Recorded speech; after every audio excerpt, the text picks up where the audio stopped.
রণক্ষেত্র মধ্যপ্রাচ্য। যুক্তরাষ্ট্রের মদদে ইরানের লেজে পা দিয়ে যুদ্ধের খেলা শুরু করেছে ইসরায়েল। আর এখন ইরান ইসরায়েলের মধ্যে হচ্ছে তীব্র রক্তক্ষয়ী লড়াই। এই লড়াইয়ে খামেনি মুসলিম দেশগুলোকে পাশে না পেলেও চীন, রাশিয়া, পাকিস্তানের ইরানের হয়ে কথা বলছে। তবে এবার ইরানের পাশে যেন আবির্ভূত হলো পরমাণু শক্তিধর উত্তর কোরিয়া।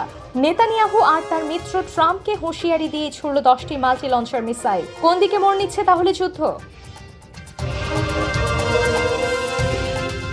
বৃহস্পতিবার সকালে রাজধানী পিয়ংইয়ং এর সুনান থেকে উত্তর পশ্চিম দিকে তারা এই মিসাইলগুলো ছুড়েছে বলে জানিয়েছে দক্ষিণ কোরিয়ার সেনাবাহিনী। এখন প্রশ্ন হচ্ছে, মধ্যপ্রাচ্যের এমন ধুন্ধুমার লড়াইয়ে মিসাইল ছুড়ে কি বার্তা দিতে যাচ্ছে উত্তর কোরিয়া? নেতানিয়াহু আর তার মিত্র ট্রাম্পকে হুঁশিয়ারি করলেন না তো?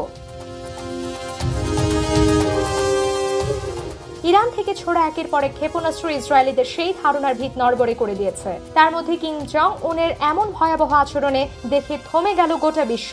Operation rising lion targeted military operation. ইসরায়েলকে মধ্যপ্রাচ্যের ক্যান্সার বলে অভিহিত করেছেন উত্তর কোরিয়ার প্রেসিডেন্ট কিম জং উন। ইসরায়েলের কারণে এই অঞ্চলে শান্তি বিনষ্ট হচ্ছে বলেও মন্তব্য করেন তিনি।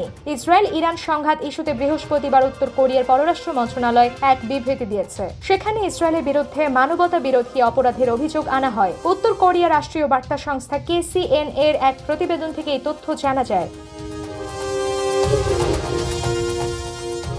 ইরানের ওপর ইসরায়েলের সাম্প্রতিক হামলাকে মানবতার বিরুদ্ধে অপরাধ হিসেবে আখ্যায়িত করেছে উত্তর কোরিয়া। দেশটির সরকারি বার্তা সংস্থা KCNA এক প্রতিবেদনে জানিয়েছে, এই হামলা মধ্যপ্রাচ্যে নতুন করে সর্বাত্মক যুদ্ধের আশঙ্কা তৈরি করছে। উত্তর কোরিয়ার পররাষ্ট্র মন্ত্রণালয় এক বিবৃতিতে জানায়, ইসরায়েলের এ ধরনের আচরণ ইরানের সার্বভৌমত্বের গুরুতর লঙ্ঘন এবং মানবতার বিরুদ্ধে অপরাধ। এর আগে ইরানের বিরুদ্ধে চলমান সামরিক পদক্ষেপের প্রতি তীব্র অসন্তোষ প্রকাশ করেছেন কিম জং উন। তিনি বলেন, এই সংঘাতে তেহরান একা নয়, উত্তর কোরিয়ার সেনাবাহিনীকে যুদ্ধ প্রস্তুতির সর্বোচ্চ স্তরে নিয়ে আসা হয়েছে। আমরা কঠিন সময় আমাদের মিত্রদের ত্যাগ করি না, আমরা ইরানকে সম্পূর্ণরূপে সমর্থন করি। মার্কিন যুক্তরাষ্ট্র সামরিক আগ্রাসন এবং চাপ নীতি আমাদের জানা, আমরা আমাদের বন্ধুদের পাশে দাঁড়িয়ে আছি।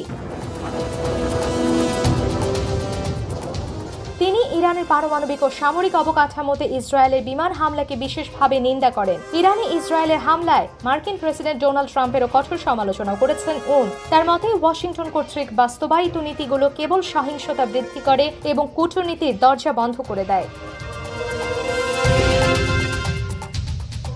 ইরানের সর্বোচ্চ নেতা আয়াতুল্লাহ আলী খামেনি একা, কারণ গোটা মুসলিম বিশ্ব পশ্চিমাদের তোষামত করতে গিয়ে চুপসে আছে। ইতোমধ্যে চীন, রাশিয়া, পাকিস্তান জানান দিয়েছে ইরানের পাশে আছে তারা। আর এখন তো নতুন যোগ হলো উত্তর কোরিয়া। এই চার দেশ একাত্তা হয়েছে